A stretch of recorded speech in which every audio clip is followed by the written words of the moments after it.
Jai Ganga Ma, Jai Ganga.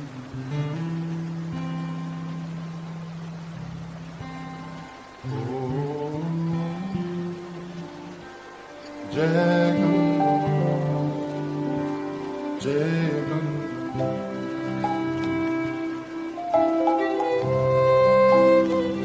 Four times. Jai Ganga, Jai Ganga,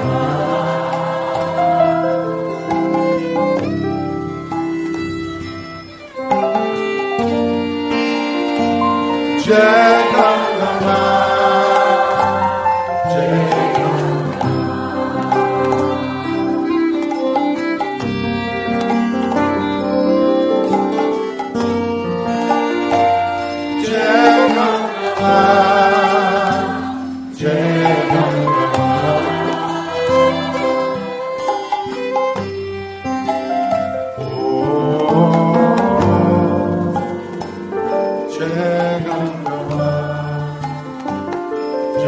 Here we go again. Back in Rishikesh at the beautiful Indradyumna ashram just above the Ganga. And we're starting to see, just like the waves of the Ganga are flowing, waves of people are coming each night. And hearts are being transformed through chanting, dancing, and of course feasting. Beautiful feast prepared every night.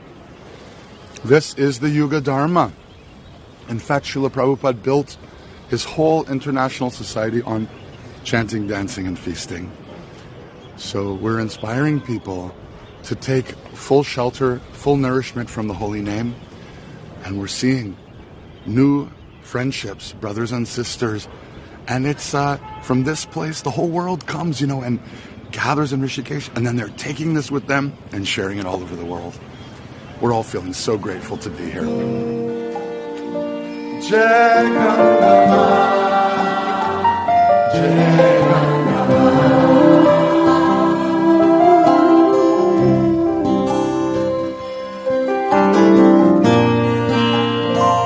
Jai Ganga Ma,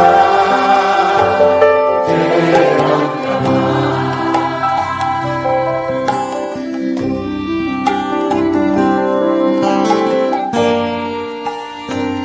Jai Ganga Ma, Jai Ganga Ma.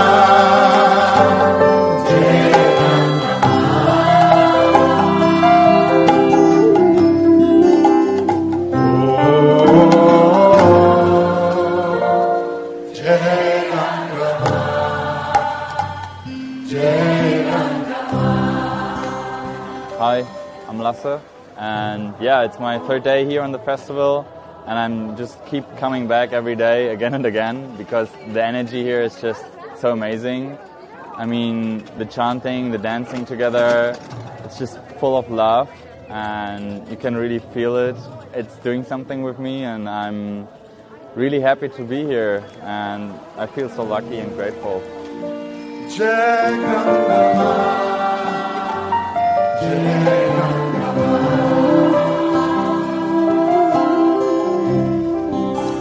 Some people say that Rishikesh means the locks, the kesha of the rishis, the dreadlocks of the rishis.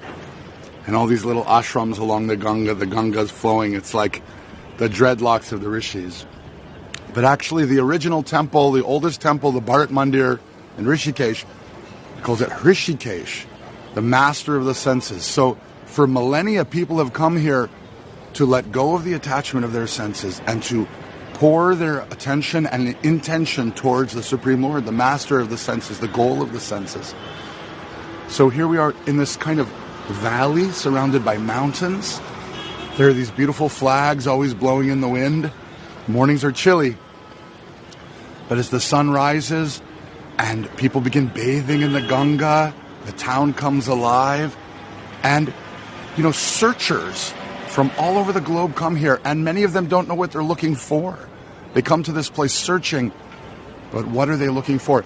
And just like Narada, he told Dhruva, you have to add mantra to your Ashtanga Yoga and Pranayam practice. He gave him the mantra, Om Namo Bhagavate Vasudevaya. In the same way we're saying to the people of Rishikesh, whatever your spiritual activity, please add mantra to your practice. Please begin chanting with ecstasy and with love the holy names of the Lord. And certainly here we are, on the banks of the Ganga. She's just below the ashram. We know she hears our prayers and the resonance of our vibration of the holy names, and we know that she's blessing us. We feel her presence. And even this morning, a few of us went down, bathed in the chilly waters, and came out refreshed and invigorated for another day of service.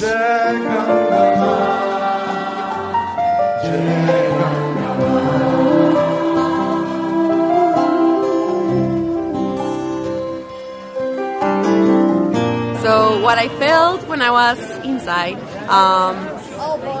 I felt that it didn't matter where we're from, and I really enjoyed seeing people from different countries, and I feel that when we're chanting, we all speak the same language, and I felt that I could be one with everyone, and I sort of knew everyone, and I just felt thankful, honestly. I think I do it for the gratitude and just feel the energy and the vibration of everyone's voices just makes me feel alive.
I think it's difficult to explain how you feel in a kirtan, and I'd never done them before coming to Rishikesh. This is my first time in India, and you just, even when you're sitting with your eyes shut, you can feel the vibrations lifting, and there's such a feeling of love and energy in the room.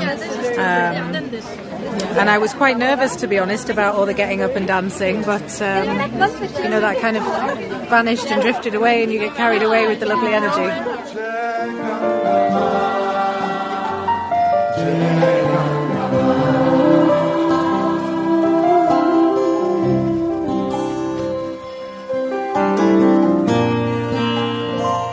The Rishikesh Kirtan Fest for myself has been a very special event. There's something about this culture and how the culture of bhakti plays out in the lives of those that are practicing it. This event, it's really an event where a group of people, a group of very beautiful, deeply spiritual people have come together to serve and to highlight what's most important in life and do it in an aesthetically very beautiful, cultural way. If we go back to the ancient texts on Bhakti Yoga that were handed down by sages that walked, on the bank of the very river where we're gathered here for centuries and centuries and centuries and centuries, they said that there's a soul to the entire universe, Lord Vishnu, and that same soul of the universe enters the heart of every living being and is there. We can feel the presence of that soul within ourselves, that divine soul. But mostly we're distracted. Mostly we're out of touch. And the most accessible way to come in touch is through the sound of Vishnu or Krishna's name. And so here it's a group of people recognizing that, experiencing that, feeling it themselves, saying, let's invite people to come and experience that. And it's a team of people that are just here to serve that, serve it selflessly. And when people serve selflessly out of love, then beautiful magic things happen, and that's what happens here at this event.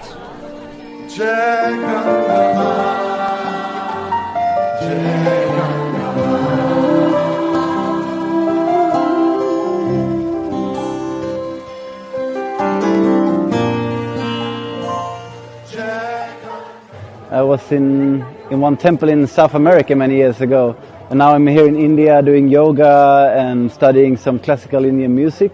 So I was really positively surprised when a friend told me, you have to come here to the Kirtan festival.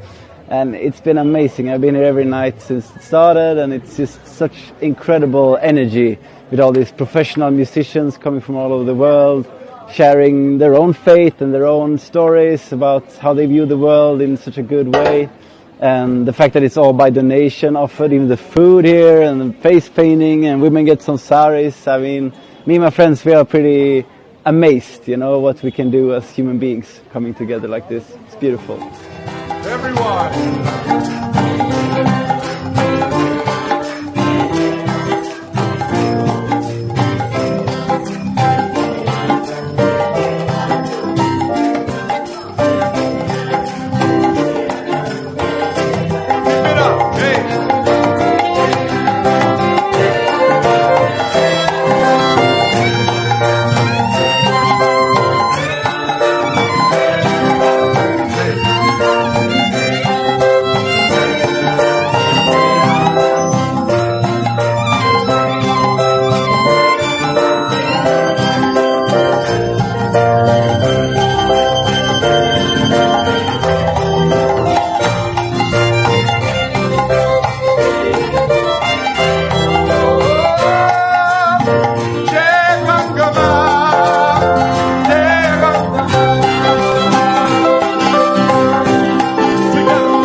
Song by Bob Marley. He says, one good thing about the music, when it hits you, you feel no pain. Hit me with music, hit me with music. So even just music, it uplifts the spirit. But when you chant divine names, when you cry out and call out to your source, that sound vibration, you know, shoots out into the universe. And how can God ignore the cry of a heart, of a soul? For me, chanting is a way to transform any circumstance and immediately feel connected and reminded of who I really am. Become free from fear, free from anxiety. And to share that with the world is such a blessing.